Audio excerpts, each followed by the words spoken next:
کسی مشہور سائنسی ایجاد کا نام بتائیے، اور اگر اس کے موجد یعنی بنانے والے کا نام پتہ ہو تو وہ بھی بتائیے۔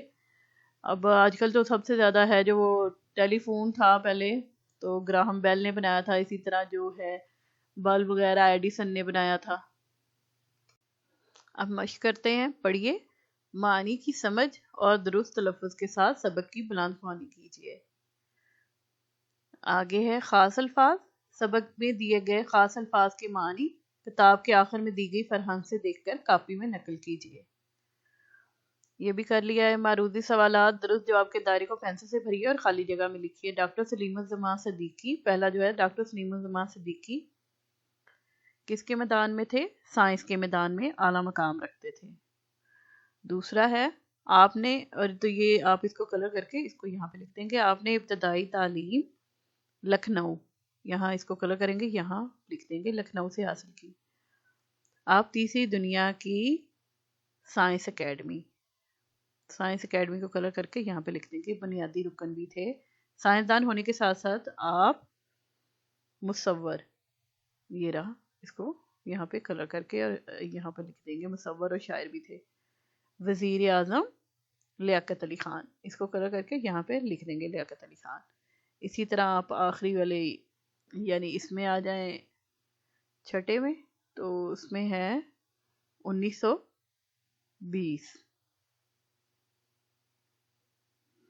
تو یہاں پہ آپ نے 1920 کا لکھنا ہے، اس کو کلر کر لیں۔ اگلے صفحے پر آ جائیں۔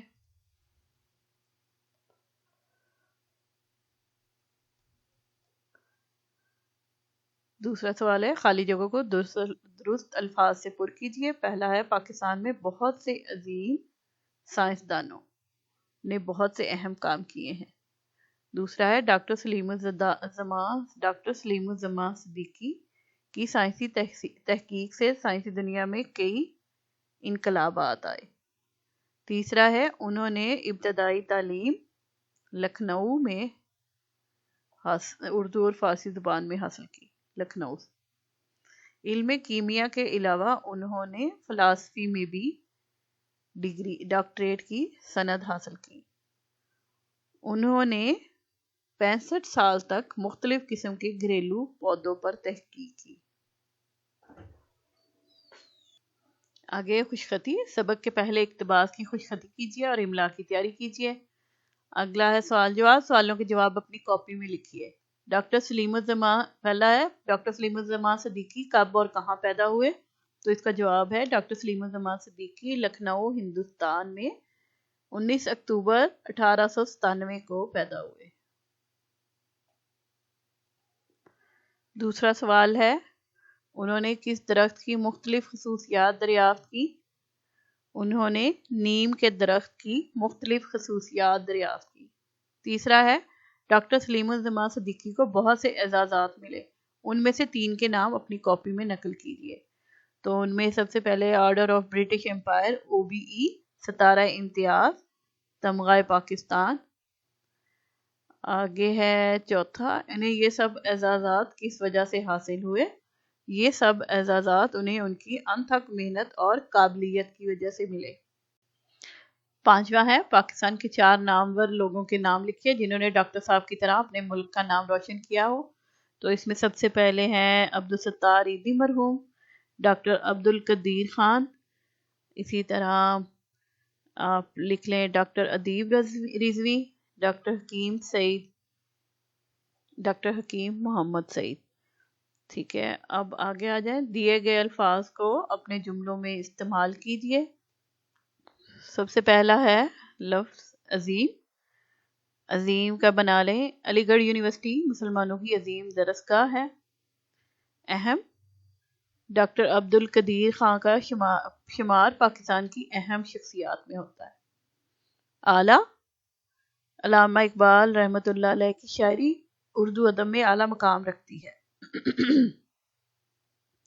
دریافت،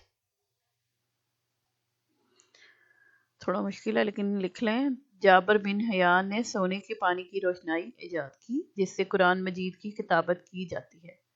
قابلیت، ڈاکٹر سلیم الزمان صدیقی نے اپنی قابلیت کا لوہا اپنی محنت سے منوایا۔ اجازت، کسی کے گھر میں بھی داخل ہونے سے پہلے گھر والوں کی اجازت لینی چاہیے۔ آگے آ جائیں، دیے گئے عددی ترتیب کے الفاظ کو اپنے جملوں میں استعمال کیجیے۔ تو سب سے پہلے ہے 15واں، اگلی گلی میں دائیں ہاتھ پر 15واں گھر کرائے کے لیے خالی ہے۔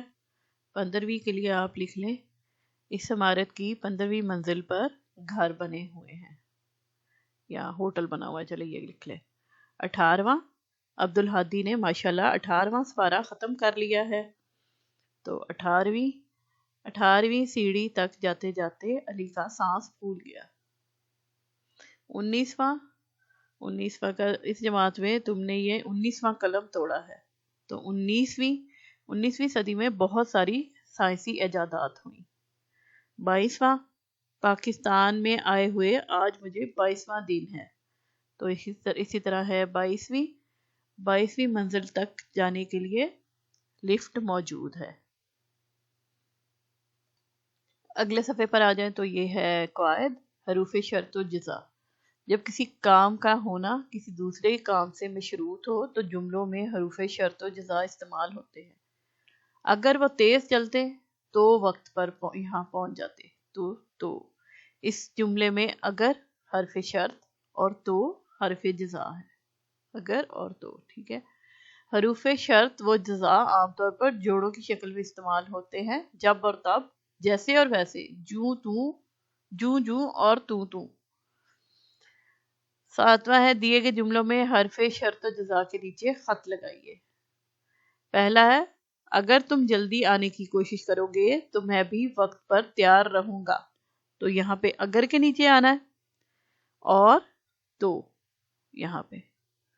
اگلا ہے دوسرا، جب میرا کام مکمل ہو جائے گا تب میں کھیلنے جاؤں گا، تو یہاں پہ جب ہے اور دوسرا تب ہے، ان کے نیچے لائن آئے گی، خط کشیدہ آئے گا۔ آگے ہے، جیسے جیسے عید قریب آئی ویسے ویسے بازاروں میں خریداروں کا اضافہ ہو گیا، تو یہاں پہ ہے جیسے جیسے اور پھر ویسے ویسے، ان دونوں کے نیچے خط کشیدہ آئے گا۔ اگلا میں آ جائیں تو جوں ہم آگے بڑھتے رہے تو منزل نزدیک ہوتی رہی، تو پھر جوں اور تو ان کے نیچے آ جائے گی خط کشیدہ لائن، ٹھیک ہے۔ اگلا ہے، ایسے 4 جملے بنائیے جن میں حروف شرط و جزا استعمال ہو رہے ہوں۔ تو پہلا لکھ لیں آپ، اگر تم وقت پر دوائی لیتے تو جلد صحت یاب ہو جاتے۔ دوسرے میں آ جائیں، جب نانی جان لاہور سے آئیں گی تب آپ بھی ان کے ساتھ آئیں گی۔ اگلا ہے تیسرا، جیسے جیسے ریل گاڑی آگے بڑھے گی ویسے ویسے کھیت نظر آئیں گے۔ اگلا ہے، جو امتحانات قریب آتے ہیں تو بچے پڑھائی میں مصروف ہو جاتے ہیں۔ اب ہے ایکٹیویٹی، سرگرمی، اپنی جماعت کو گروہوں میں تقسیم کیجیے اور ہر گروہ کوئی ایک پودا منتخب کرے اور اس کی معلومات کو کتابچے کی شکل دے۔ پودے کے پتے چپکائیے یا ان کی تصویر بنائیے اور اپنے گروہ کے کتابچے کو جماعت میں دکھائیے اور پڑھ کر سنائیے۔ 1 پودے کا نام، 2 اس کے فائدے، 3 اس کے نقصانات، اور 4 اسے کس طرح استعمال کیا جاتا ہے۔ تو جیسے آپ بہت مشہور ہے ایلو ویرا، اس کا کر لیں، یا پھر اور جیسے ابھی نیم کے بارے میں ہوا تھا، نیم بھی صحت کے لیے بہت اچھا ہے، تو آپ اس کی تھوڑی سی انفارمیشن لیں اور پھر اس طرح ان کے اکارڈنگلی اس کو بنا لیں۔ ایکٹیویٹی ہے یہ کلاس۔ تو یہاں تک ہمارا یہ سبق کمپلیٹ ہو گیا، اگلے سبق کے لیے ہم اگلی ویڈیو میں بتائیں گے۔